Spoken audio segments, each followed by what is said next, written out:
seconds remaining. Were you We'll see speak? how Lilgun are wanting to play around that. Were you speaking in regards of like a cookie combo, or more for like a setup for Mortimer kisses?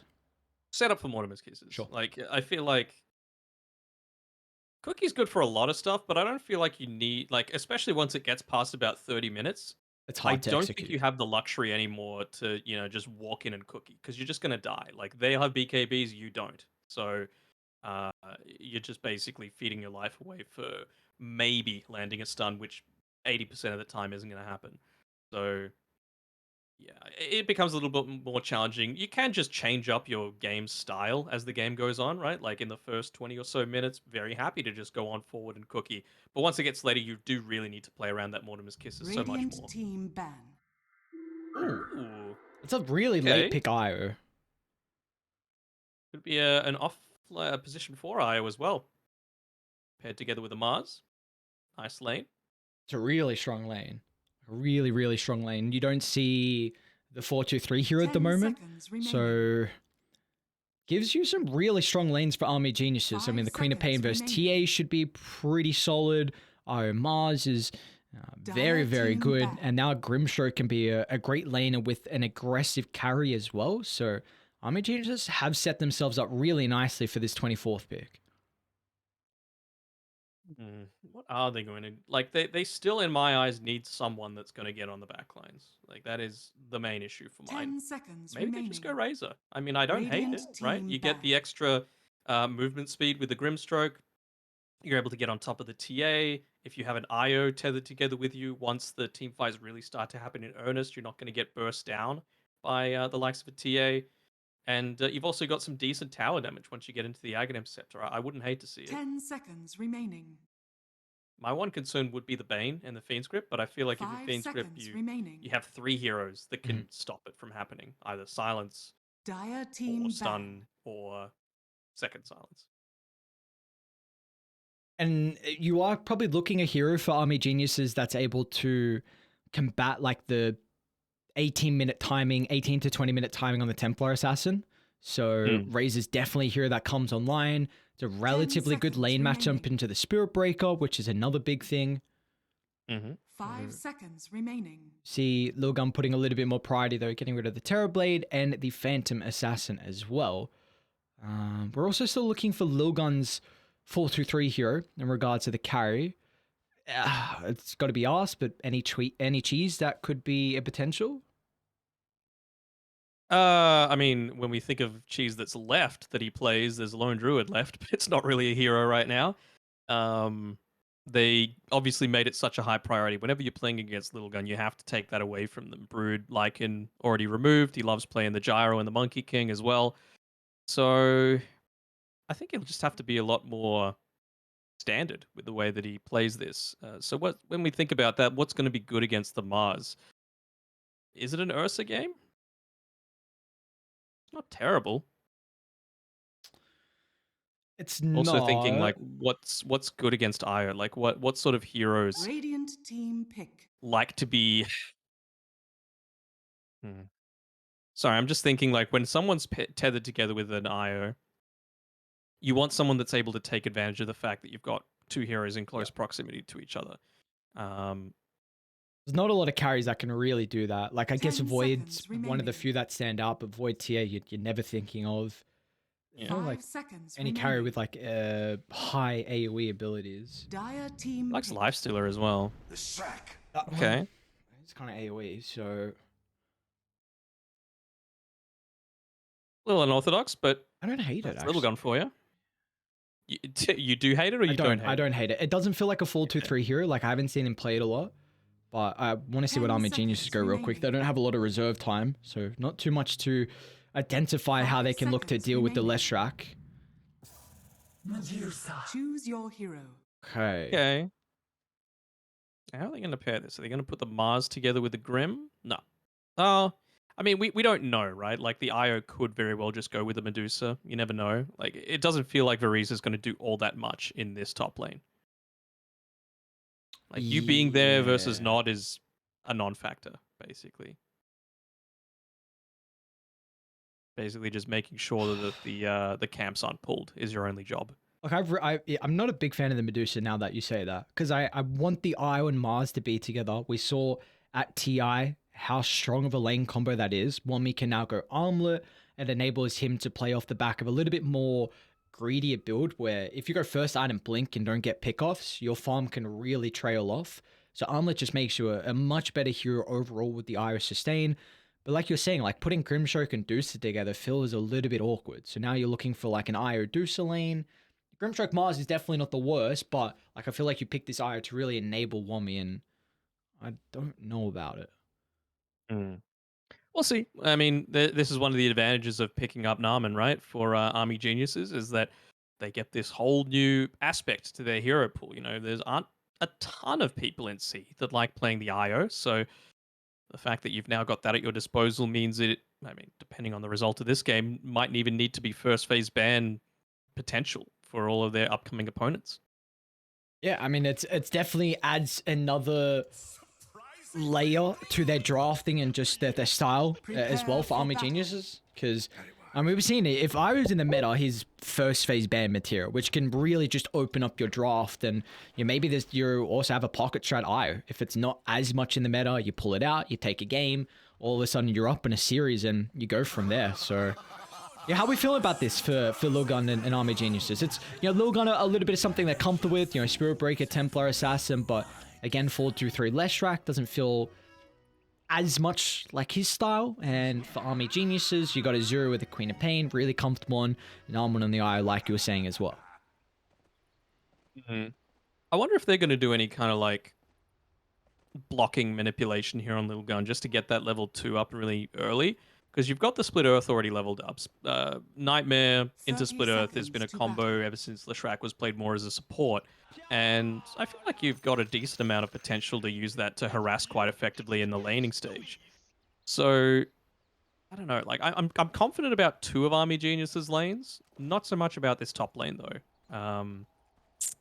But I mean, it's so hard to go past Sanctity. He's such a good player. He is.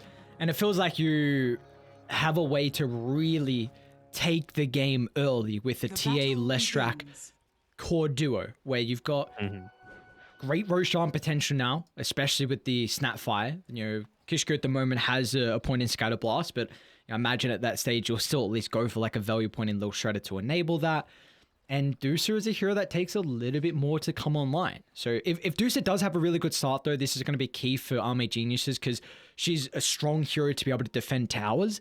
But if DB struggles, then Lilgun could really get map control on Radiant, get that early Roche, take the outer objectives like we saw in the Polaris games, and then you're funneling all the farm to a Medusa, which is rough. Yeah, for sure. I'm going to have my eyes on this top lane. I want to see how Varese plays this in particular. He's just making sure that his camps aren't blocked.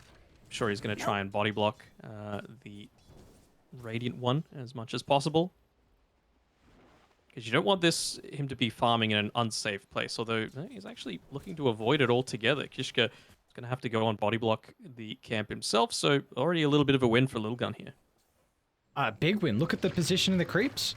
I mean, the early creep went under the tower, and so they had the advantage, and the three other creeps were so far away that you are now going to really suffer with your equilibrium, which you love in life for the boys on Lilgun. And now it's Kishka's job to just play on the right side and prevent Varese from trying to pull through the hard camp. So, yeah, really nice setup here for Lilgun up top, but how are the other lanes going at the moment? You know, Sanctity up against the Queen of Pain, a 0-5-3 compared to the 4-2. So starting well.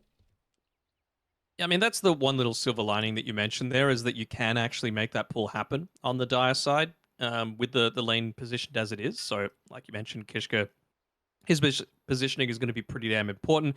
They've also got the luxury of having that Observer Ward there, so it's never going to catch them unawares, the fact that they're going for a pull. But yeah, it's going quite well. At the moment, all three cores on the Dire side have a very slight lead. But that's going to even out, particularly in that mid lane with Sanctity just starting to hit stronger and stronger. Right now, his attack range, pretty pathetic compared to the Queen of Pain. But of course, that becomes easier and easier with the more points and Psyblades that you get. Are you surprised that Sanctity maybe hasn't gone for a point in meld just to try and dodge the dagger, because this is a potential. If you meld while the dagger's flying out and Azura doesn't have vision, then you are going to dodge it. So maybe forcing out Azura to go for a sentry. But like, how do you think about this? Because I think previously, like a long time ago, that's how people were playing the TA quad matchup, but I haven't seen it as much lately. Yeah, I think 1 point is fine to be able to pop into it, right? Like, what else are you really using mana for as well? The refraction, 17-second cooldown, so it's not like you're going to run out of mana if you just occasionally use the meld to dodge out the Shadow Strikes, especially early on, where Shadow Strike has a 16-second cooldown. So yeah, I feel like they could potentially go for it for sure. But obviously, Sanctity knows best. I'm not going to question the Yes. way that he plays his TA. Yes. We'll also see how Dire are going to put emphasis on denying Sanctity his farm when he falls back to the jungle. You were bringing up that even though if you counter the Templar Assassin in the lane, somehow he comes out of the jungle and is 3 levels ahead of your position too. So all eyes on Army Geniuses on how they can really look to prevent that. I mean, you've got pretty good supports to make early rotations, like a Grimstroke to enable like a Queen of Pain jumping, and then if Ire is able to hit a relatively decent timing on the level 6, pop the Mars in, drop the arena, and then TA is going to be in a whole world of pain. So really want to see how they look to identify that issue. Yeah, for sure. I think TA exactly is the is the main target. Pre BKB, pre Blink, she's the one that you need to be focusing down every single time with that relocate if she's even mildly out of position. I guess the last lane, like, haven't paid too much attention to. We got a little bit of time. I was saying that I really wanted to see the IO paired with the Mars, and we do get that opportunity. So while he did have the Helm queued up before, looks like he's just going to go into the Bracer first. I feel like it's like 90% of the time I see Mars and Io that they are going armlet, so would not be surprised if this is going to be the case here for Wommy. But got a Lesh and a Bane together. So like you said, this is a duo that we've seen for quite some time throughout Dota when Lesh is mainly played as a support. Do you feel like they can get pretty aggressive in the lane and maybe get kills, or is it still difficult though because of the IO sustain? It's difficult, and you're playing this as a position 1 Leshrac, right? So it's all well and good to, harass out the enemy team with all of your mana, but you actually need that to make sure that you're securing these last hits, particularly onto the range creeps. So I feel like you can't get too aggressive until you're like maybe level 4 is when you can look to make that kind of action happen, because the Diabolic Edict isn't going to have a huge effect in this laning stage when you've got all these creeps soaking up the explosions. I'm intrigued to see how 423 is again able to play on the Lesh though. Like a hero that when I think of him, not really his style, but something I've kind of come to enjoy for Lilgun throughout the latest series that I've been seeing is that they are trying to swap their play style as a team. Like when they came into the scene about a year ago for DPC in upper division and lower division at that time, they were all off the back of the cheese. That was their identity, and that is what they built off, and people came to love. But at a stage, it got too difficult because of the increase in the ban count, and everyone's like, all right, let's just ban out literally every single cheese, make sure there's no capability for that. We saw how difficult it was for them to take games. But now, over the past couple of months or so, it really feels like they've been swapping up, trying to create more of separate play styles and separate techniques for them to be able to succeed. So definitely something I've come to like from them so far when I've been watching their recent games. Yeah, for sure. I mean, you always want that variety. You never want to be too one note about, the strategy. It just means that the harder you are to prepare for, the easier it is for you to catch the enemy off guard. And it might mean one of these cheese picks do eventually slide on through. As they've been paused for a little bit. Of course, packet loss playing from Mongolia sometimes does happen, quite a distance. But I don't know. Like, I still feel kind of on the fence about both of these teams in terms of A, how they're going to do in this game, but B, overall, how they're faring. Because they're both Division 2 teams in the Southeast Asia DPC, both finishing middle-ish of the pack. Army Genius is just holding on to that spot, but I feel like the Hustler acquisition is a little bit of an upgrade. So I would honestly put them pretty much dead even across the board with the potential for their performance. And the more and more games that we see Azura and Varese play in particular, the stronger I feel about them because they're newer to the scene, at least the very top tier scene, and I just see them growing in confidence with every single game they play. Yeah, we had the opportunity to cast them through, again, I don't remember what Pro Series, but when they recently introduced Azure and Varese, and we were both very, very impressed. Again, though, they weren't winning games. I think the games we got to cast them, they were winning as we are back underway, but they looked really strong, which is something that I was really impressed by. Azura's, Jesus Christ. It's going for those side blades. Close enough for Zangti. Okay, so it does go 2-0-1. So I imagine at this stage, it's probably not going to go for the point in the meld. Understandable, like you said, Sanctity knows best. But like you were saying before, the start here for Army Geniuses, all their side lanes, well, all their lanes at least, the cores are a little bit more of an advantage here with the last hits. We'll see if that's able to continue on with once the levels start to progress, as Lilgun doing whatever they can to really push back DB, just happy to try and zone out. They did get the pull-off, in fact, so something that I thought Kishka was doing a good job to at least prevent the Grimstroke from doing so. Somehow Varese gets the availability to get it. Nicely done. You've got a bottle now coming out to Sanctity here, but Azura, just with how he's been able to place this lane, it's most likely that he's going to be able to secure both of them here. Although he's walking to the right side of this lane, I think he needs to start edging his way over there. He's not quite level 4, so he doesn't have a point in the blink just yet. Might cause him to miss out on this water rune. Wonder if he's going to get level 4 from the melee in the range. Okay, no, he's going to go over now.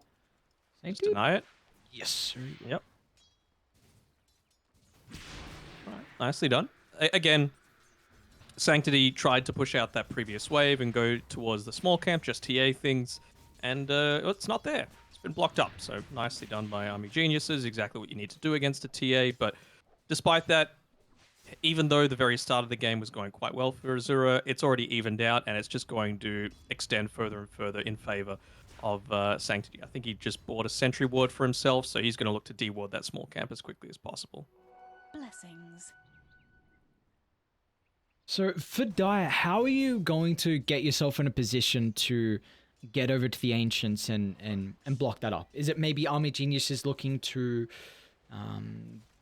defensively pull, get the creep wave under the tower, allow DB to farm without really any care, and then maybe this can open up Varese to that? Or is there another play you have to do? To be fair, they haven't stacked it yet, right? So it's not that much of a concern. As long as they're seeing Kishka in lane, they know that it's not happening. So I think they're totally fine with the current state of affairs. And speaking of the top lane, Varese. So gonna push back Kishka as well. A nice setup from Varese, and Kishka, he's still able to get the cookie on forward as 11 more than happy to man fight, considering they put all their attention onto the Snapfire. So 11, with the help of Kishka, is able to secure first blood. And does he get the core? No, he doesn't. But continuing to be a bully. You know what that was? That was the raindrops, baby. Best item in Dota.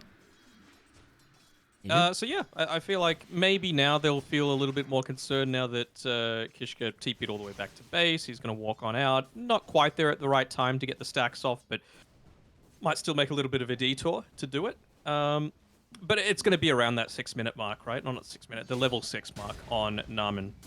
As soon as he picks that up, they'll look to make a rotation onto the TA, kill him, and then just check to see what the stack situation is. If there's stacks, maybe they'll look to prioritize taking it with a Medusa rotation. If not, he'll look to block it up.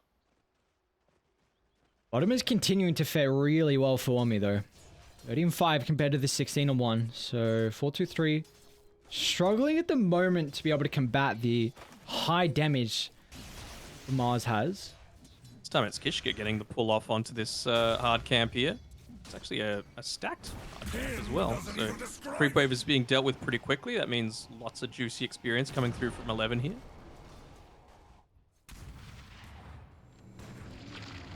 DB? Charge actually coming through onto DB.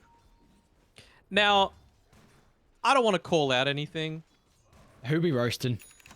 But did he have a different lady's name at the end of his tag previously on DB? No, it was Michelle. Yeah. Dude.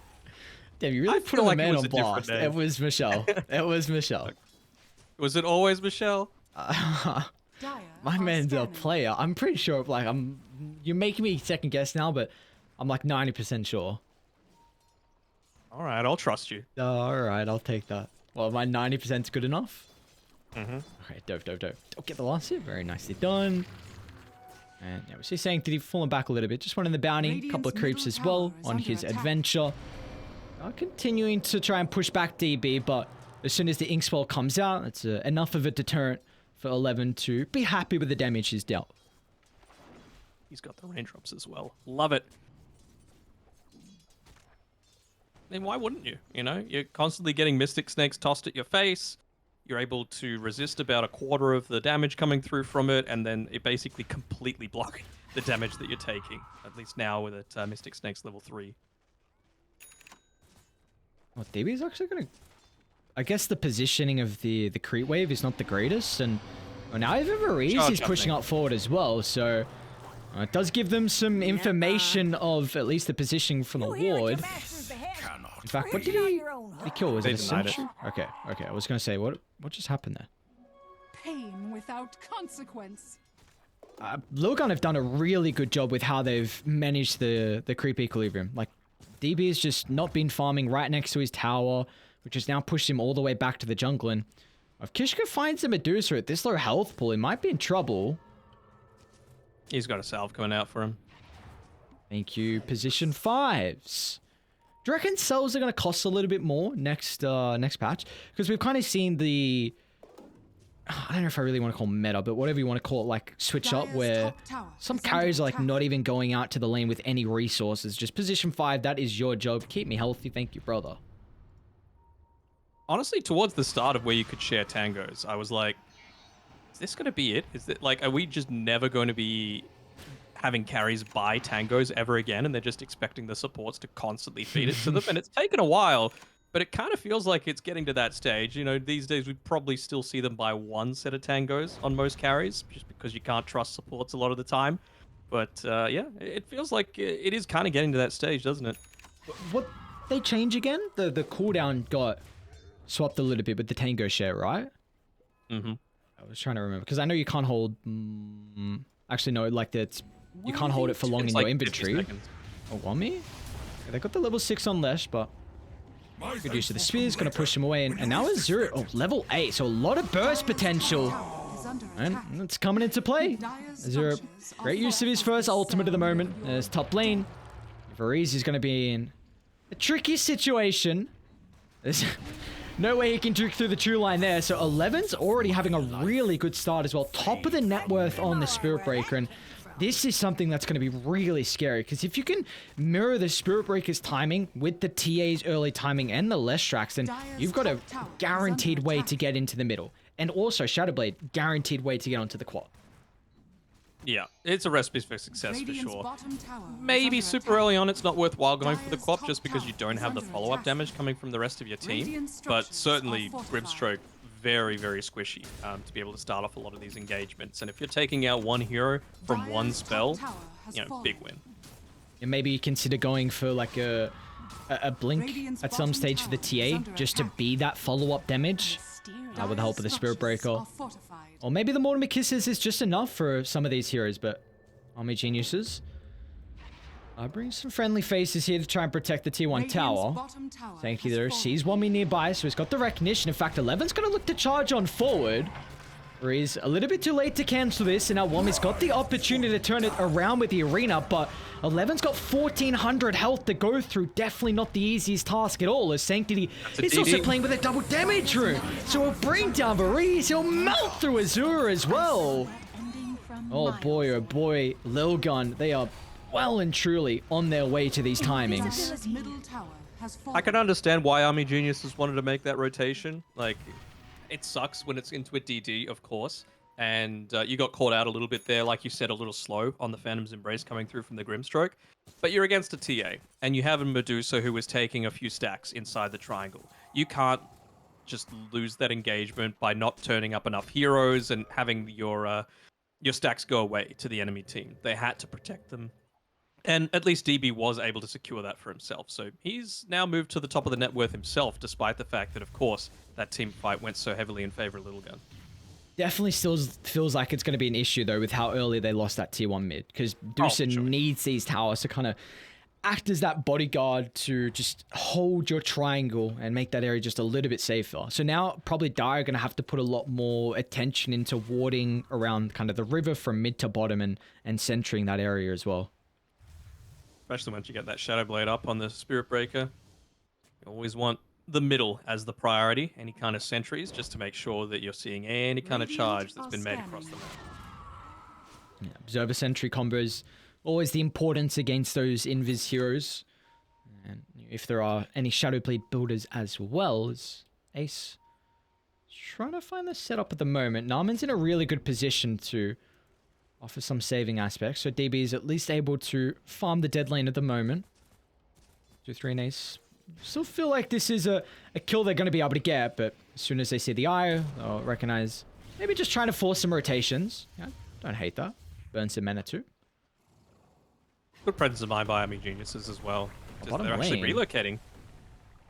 Drop the Mortimer Kisses, so they feel like they can try and close the distance of the snap fire, but it's actually 11 they're turning to at the moment. Wummy with the bonus movement speed, thanks to the Wind Lace, is going to be able to close the distance, and with the help of also DB Stone Gaze, a couple of ultimates used, but you're more than happy with that considering how farmed 11 is. Narman comes up back to the top side, making sure that at least the creeps are gone. Not going to allow 4-2-3 to just consistently push into that tower. Dire's middle tower Got the is maxed under out attack. Diabolic Edict as well, so he's of course got the potential to do that. And right now he's just Radiant's taking away one of the bottom big tower strengths is of, under attack. having a Medusa as your lineup, right? Like previously we've seen DB taking a lot of the stacks inside of his own jungle, but if you got a Leshrac, very easily to take a lot of those away. And they are still playing top. Why not? Surely be aware. I mean, they've had this Radiant's ward middle scouting at tower Ace is 12 for the under attack. entirety of this time. I guess you've got 2 sentries nearby, so maybe thinking like that there's not one place. But I mean, I feel like it's fine playing top though, right? Like Yeah. you're getting a lot of farm on these heroes. They're not dying. So the fact that the Medusa's getting a lot of farm, you're kind of okay with that just because TA is getting what he needs, Spirit Breaker's getting what he needs, and Leshrac's getting what he needs. So no real big loss, even though you do end up having to trade that farm a little bit here. yeah, like it definitely feels like Radiant, they don't care about how much farm Army Geniuses are getting because they just want to hit their timing in full stride. And when you do that, it doesn't matter if the Medusa's net worth. You are a lineup that revolves around 20 minutes or so, maybe like 18, depending on how much farm you've gotten. Whereas Dusa needs a lot more time. As again, Narman will be standing behind her, so Radiant's middle tower doesn't is under actually attack. does have the relocates. Waiting quite some time here to get it off. You've got to be fast because the Edict and Narman. Oh, Little slow. Ooh, what's going on mid lane? Arena's out. A lot of burst potential for the Sonic Wave, so they've actually blown up Sanctity across the map. Both win conditions have been brought down, but it looks like Wummy limping away, but not away from the cow. Bring him up to his Shadow Blade? Yes, It sir. does. So rip Varese. That's all I gotta say. Right, I can look to smoke up. Who's there at the moment? Varese at the triangle. Looks like he's just ready and waiting for this smoke, and yep.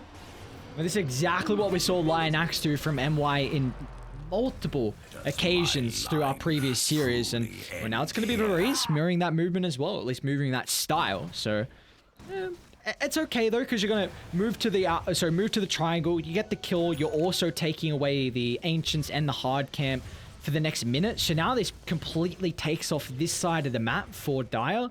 So you're going to know they're more than likely playing top for the next 50 seconds. Azura is doing his best to keep bottom shoved out a little bit, trying to force them down there as much as possible so that, you're not quite as susceptible to being ganked inside your own jungle. But, certainly hurts them a little bit that they had that taken away from them. You give it a lot of credit there to Varese with breaking the smoke. I think he was just getting some stacks. I was pretty close to the mid mark, wasn't it? So yeah, I suppose so.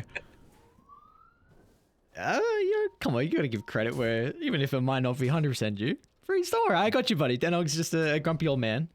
Because his name spells Gonad, he always has to be a little bit rough sometimes. Don't age shame me, bro.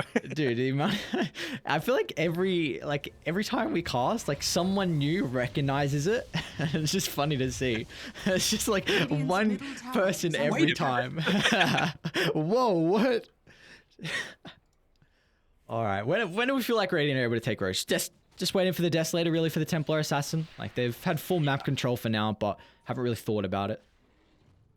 I don't feel like this is one of those, maybe it is, where you can just walk on into Roche. I feel like you need to get a pick off first, and it's going to be pretty easy with a Spirit Breaker, but well, it's going to be quite easy for them to pick you off as well with this nice Observer Ward that stood the test of time. It's been there the entire time, just completely scouting out. Not too often that you would ward there inside your own jungle, so nicely done there by Army Geniuses. I believe the Bane just pinged on the exact location, so he's like, yep, all right, Sentry's got to be there. I mean, they placed 3 sentries all on the outskirts of that ward. And, you know, it's done them a solid so far to try and keep the Medusa alive previously.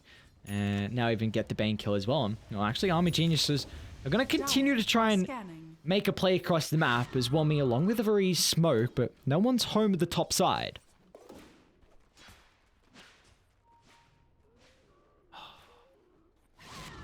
Medusa's, as you get him farm, definitely need to make this timing work now for Lilgun.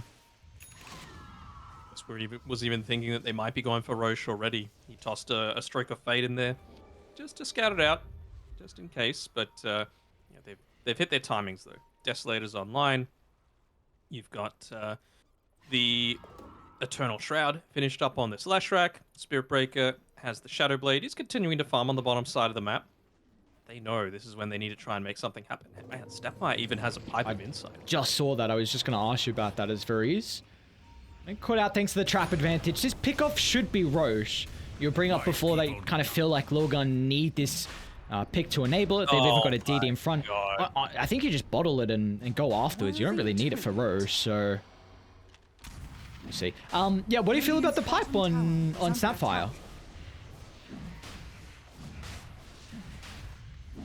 I don't hate the item overall, but on Snapfire it feels like you don't want to be up there on the front lines. Like you're probably going to die if you're up in the thick of things. So, so what I think Lilgun are going for is we've spoken a lot about this early timing with the first ages. I think the pipe works exceptionally well. You are not worried about Medusa's damage at this stage in the game. You are worried about the magic from Grim, from Quap, and from Mars. So you having pipe allows you to ball up like you're looking to do with this Aegis, and the pipe's going to give you those advantages in team fights to win a fight, take T2 towers, and then that's going to give you that next item. So I really think that just identifying the damage that Army Geniuses have at the moment. Oh, I agree with that. Like, I feel like in isolation, great item for Sure. this sort of situation. But just on a Snapfire that okay, wants to be on the back lines, it's a little iffy for mine. Dire's structures Already having to force out the glyph on Dire, and it feels like next creep wave they'll continue to put some pressure on. And Dire really in a position until now to try and trade across the map and get the tier 1 mid. And yeah, you see as soon as the Queen of Pain shows, 11 instantly charging, so that's definitely the difficulty of playing into the Spirit Breaker. As I was saying, DD pops the DD. Trying to go through the backdoor protection. It's so annoying. Sometimes you take down. Right. You know what? I'm never going to feel sorry for a TA. There I said it. Oh, no. Radiant's bottom tower is under attack. All right, well, let's see. They're going to look to smoke. Do you try and take a... definitely taking a tier 2 mid is a lot more difficult than the top side, so they want to pick off before they can lead to the objective. As nice blink away from Azura, though. They've got a really deep observer ward as well by the triangle, so DB scouted at the moment. They just got that Do you glimpse go of out of the Medusa. tier 1? Okay, no. But I feel like all you need to do now is just place down some vision, which they've done, and then they can just look to move on in towards the mid lane. Who's showed themselves for half a second. Just a creep. But Spirit Breaker's still charged with the creep wave. Oh, yes. What a hero. Just wait till we get Alex. Every time I see Spirit Breaker Alex makes me just think how stupid this hero is. How are you one-hitting something with charge? Oh my. It's got the Quicksilver Amulet as well. Ah, yes. On me? Should I There's gonna a- poke or what? Oh! What? Sanctity? Okay, you dude, what just that? What? I am so confused. Walking him Ace? over the steer. Okay, Navarre's gonna be in trouble as well as 11 reconnects, but now with the backline, Naman's actually relocated DB in the middle, but it's not gonna matter as it leaves the Queen of Pain vulnerable. As Lilgun lose no one, they don't even waste the ages as Sanctity barely gets tickled. Dire's middle tower is under attack. I talked you through what just Hit happened. him over the spear. What? Thanks. I don't think I've ever seen that mechanic. I don't think I've seen that either. Dire's middle tower is under attack. Jeez.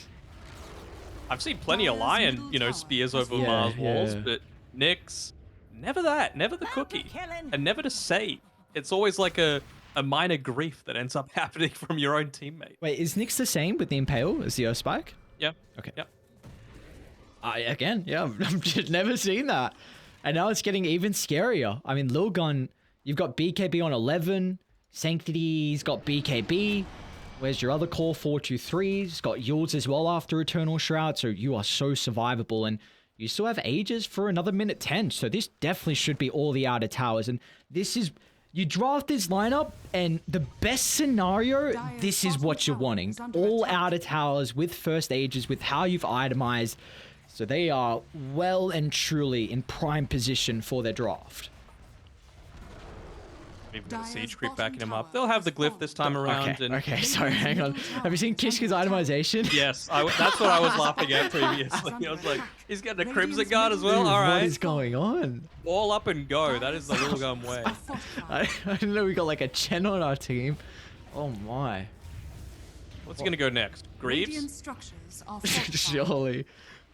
Oh, Solar Chris? Greaves into Radiant's drum. top tower is under attack. Dude, let's go, baby. You just can't Dire's fight us. bottom tower Army has Geniuses fallen. will at some stage have solid team fight with Mars, with Quap, you know, Medusa, Grimstroke, but it's taking too long. Even Medusa's top of the net worth, but okay, when do we really feel like Army Geniuses will be in a position Radiant's top tower to is under attack. maybe Radiant's top even tower out some of has the fallen. fights? Mars having BKB for mine is the key factor. Like he's got a decent amount of net worth now. He's just the recipe away, but I think I was about to say he wants to save buyback, but he had to use it previously, so it feels a little bit rough. It doesn't, to me, it feels like it doesn't matter who you catch out. It's going to be very hard to kill them. The smoke gonna break as soon as they walk up the high ground. Sanctity slowly getting rid of the refraction. 423 is gonna look to target DB and make sure the Medusa's unable to get a free fight. But now with the Mortimer kisses, Kishka, he doesn't have to play across the items. He can just drop down the ultimate, laying hellfire from afar. Radiant's My middle lord, tower there's is so under much attack. damage. And now Army Geniuses, how can you set yourselves and up for tether this back. round two? Narman finds the angle forward, but still 11 once again is looking to make sure the Medusa's just unable to freely right click. Is now they've gotten rid of the mana, the health soon to follow as well. The rest of the team are up to the save to the higher ground. Somehow DB's still alive. So the buyback from Narman, providing them some assistance, and now they may have He's got a overstayed low. their welcome as DB, thanks to the freshly picked up Scardy, will prevent the reset from Lilgun, and Azura also gets 11. They're also going to find Kishka on the retreat. So Army Geniuses pre-BKB on the Mars. We get an ultra kill on Azura. And what a buyback from Narman just to keep the Deucer alive. And that was enough to prevent them from withdrawing thanks to the Scardy. Very nicely done by Army Geniuses there. It shows the impact of fighting around that high ground whenever you've got this Deucer lineup and coming in clutch. I mean, it was a lot used by Radiant's middle Azura for tower sure is to be under able to attack. lock in Worthy and to burst down prevent. the Bane. Had to use his ultimate. Radiant's I think courier has been just killed. it was a one-man ultimate just to kill the Bane, but that meant no Fiend Script. It meant there was no lockdown, and more importantly against the Medusa, no mana drain as well, which ends up doing quite a fair amount of damage. DB gonna continue to hold him in the area. Exceptional man Hello. to dodge, but they're gonna have the answer. Azura? Azura? Okay. Okay, well, blink up back up in a couple seconds. Not gonna be fast enough though. Uh-huh. I guess he felt like he needed to answer the Fiend script, but I don't know if Narman wasn't communicating, saying like, I've got him, but it felt like he was like, okay, it's my job to deal with it. Yep. Save your mate syndrome. It'll get you every time.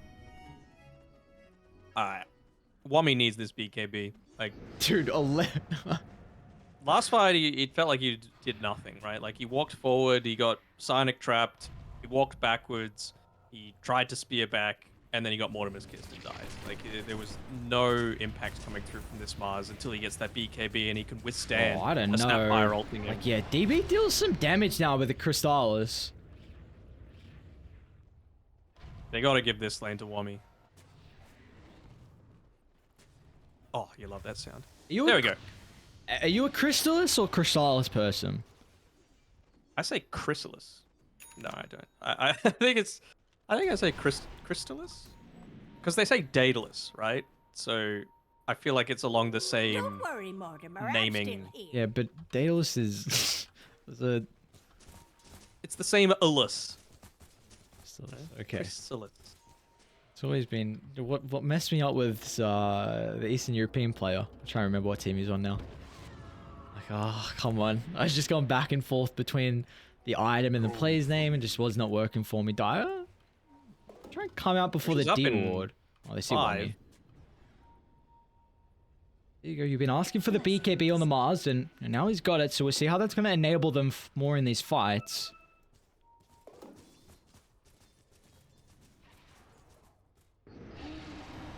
If, yeah, I was about to say, I wonder if Naaman's going to go for that Aghanim shard as soon as he can get it, and he is. They haven't started Roche just yet on Lilgun's side. A lot of traps down on the ground. That shot Provide you that little bit of protection against the Spirit Breaker. And the Lesh as well. Like, he doesn't have BKB just yet. Smoke out from Lilgun. Vision to start. They're going to put priority on Varize at the moment. Trying to get rid of the Grimstroke, and they'll be able to do so successfully. Now can they hold back the Medusa though? Split Earth allows them to reevaluate how they want to take the team fight, but still they're going to be cautious. They lose the Io, which they will. Blown up from afar once again. The Mortimer kisses from Kishka just rips them apart, as now they can turn their attention to soloing down, surrounding the Medusa, even though DB's top of their net worth. When she's the only one left standing, battling against all of Lilgun, she doesn't have what it takes.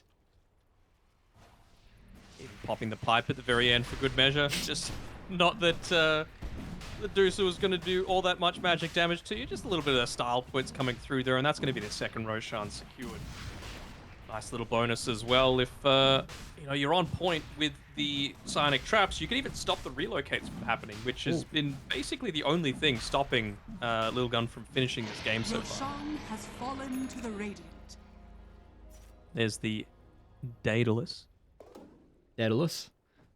Such a... Say Daedalus. Yeah, such a bad way to pronounce it. Alright, Azura's BKB complete as well. We gotta do... What is this build? Oh my god, Kishka. He's going Ghost Scepter. Okay. So, come on, you gotta commit. Yeah. Like, if you're going Crimson along with Pipe, man, dude, you have to go for I want the full... Greaves, I want the Drums, I want the Vlads. You were saying, like, how is he going to look to play? You're not really going to be in the middle, but, I mean, his Mortimer Kisses have done exceptional throughout these fights. They're actually going to smoke on Dyer. Oh, Sanctity's pretty disconnected from the team. But again, the trap. So Wami's forced to pop an early BKB to turn it back around. Sanctity is still getting brought down relatively low thanks to DB off to the outskirts here. So they'll deal with the first life. So they're going to use the arena to trap him in afterwards as well. But the Fiend's Grip, someone needs an answer as the Medusa's mana slowly getting burnt away. Naaman's going to fly into safety, but they cancel the relocate with a ult. Oh my lord, Radiant are just completely outplaying Army Geniuses in this game one. 5 down, a complete wipe around the triangle. Wow, oh wow. Well, they end up taking it pretty effectively, and I mean, yeah, it was a little unfortunate, right? The spear happened after the Yule Scepter. He was getting focused on there with Wami, and he just wasn't able to connect it through the second spear onto the side of the arena. I feel like if they did, maybe they are able to get Sanctity through that second life. Sorry, the second use of the refraction. Unfortunately not. They were just able to converge. Again, another good use of all of these big Dire's middle ultimates coming through barracks from has Lilgun. fallen. And Dire's it just middle highlights to the barracks are under fact of, attack. a lot of teams were picking Snapfire Dire's bottom Oh, tower no. is under attack.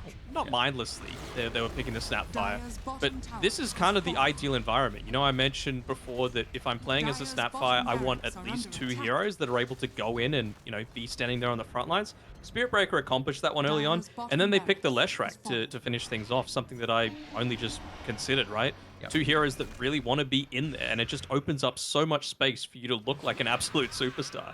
I mean, you can really even consider the Templar Assassin as well, like with how this Yeah. hero looks to play. So it's just you want heroes to be up in their face, Take really. attention away from you. Yeah, 100%, because this hero relies on what you want to deal with a Snapfire is just long range catch. We see the storms, the voids, all the embers. Queen of Pain's that potential as well to take that out of They got effect. nothing. Yeah, they have the quap with the Ag Shard, but we just see if Queen of Pain blinks in, then 11's going to turn his attention to the quap and just have that chain control even through BKB. So, like, Lilgun are just covering their tracks exceptionally Dire well. are scanning. And Kishka's just positioning himself so far away from a lot of these fights that, Quap could blink in, but Kishka's not there. Like, he's just off to another screen away. You got big issues. I mean, it's a Medusa. We'll see if she can come back. It's probably going to get to the stage where you think about Rapier, honestly. 32 minutes in, you're already 20k behind, and again, they're running over Got traps. the advantage. Yeah. And look at the start on the backline. 11. He's going to put some priority on getting rid of Narman. Relatively survival. Oh, of course the he bash. bashes as he tries to tether away. Sanctity, stunned to the moment. Gonna try and use the arena to their advantage, but again, Kishka with the Mortimer Kisses, not doing too much damage, just slowly burning up the mana until Sanctity lands the Melon Strike with the Deucer gone, along with 2 other heroes, and they're gonna have to call it quits as Lilgun, this is... I was asking, I want to see you be able to play off different styles. I want to see how 4-2-3 looks on the Leshrac. It wasn't like an outstanding performance, but it just really felt like everyone did their job. They recognized what items they had to go for. They communicated their timings. Lilgun just looked exceptional in this game 1. For sure. I want to see how much damage Kishka did that game. Felt like a lot to me. It says 15,000. How much of that was soaked up by Medusa's mana shield, though? That's my question. Yeah, there is no way he did 1,300 damage to Medusa. It was all mana shield. What's the look at here now for Army Geniuses in this second game? Like, what do you consider in regards to the draft? Is Spirit Breaker just taken care of? Like, screw this hero and not versing it? Yeah, I feel like there's certainly a way to go about things as well. It's what we were talking about in the laning stage as well, right? Like, what exactly did this Grimstroke provide in the Medusa's lane? It's not a body. Didn't really manipulate the lane that well. It just enabled Spirit Breaker to have a very good early game, very close to his own tower, when that's something that you should really not be allowing. You want to be denying that. You want to be harassing him from afar with your ranged hero. But if you're not able to get up in their face and cause them a little bit more distress, then they have the freedom to just manipulate as much as they want. So I think that's the big thing that needs to change as a minimum for Army Geniuses. I also think as well, like we mentioned a little bit throughout that game, but how they set themselves up at the start of the game, like the manipulation they had with the creeps and how the equilibrium was really for 90% of the lane. Block the camp. Yeah, I mean, That's the other thing, right? Yeah, it just the body blocks on the creeps at the start went onto the tower. They had the advantage. You blocked the small camp. They couldn't reset it, and also you didn't really do anything to the Templar Assassins stacks in the jungle. We saw Sanctity free farm. The Queen of Pain obviously wasn't enough of an answer. So now it's a question: do we leave Sanctity's Templar Assassin in the pool? If we do, we probably have to come up with a different way to counter it. Because more than likely, Lilgun, I mean, they just may as well go back for a similar strategy, especially with Sanctity's TA, because they play this exceptionally well around this hero. I like exception. The words, it's flowing out of the mouth today. But yeah, Sanctity, I mean, he's level 28 on the hero. They looked really good for Lilgun. A convincing game one. We saw that in our first series, though, and why really convincing versus Polaris, but it ended up being a 3-game series. So only time will tell if Army Geniuses are able to send the momentum and come back, but we'll find out in our second match.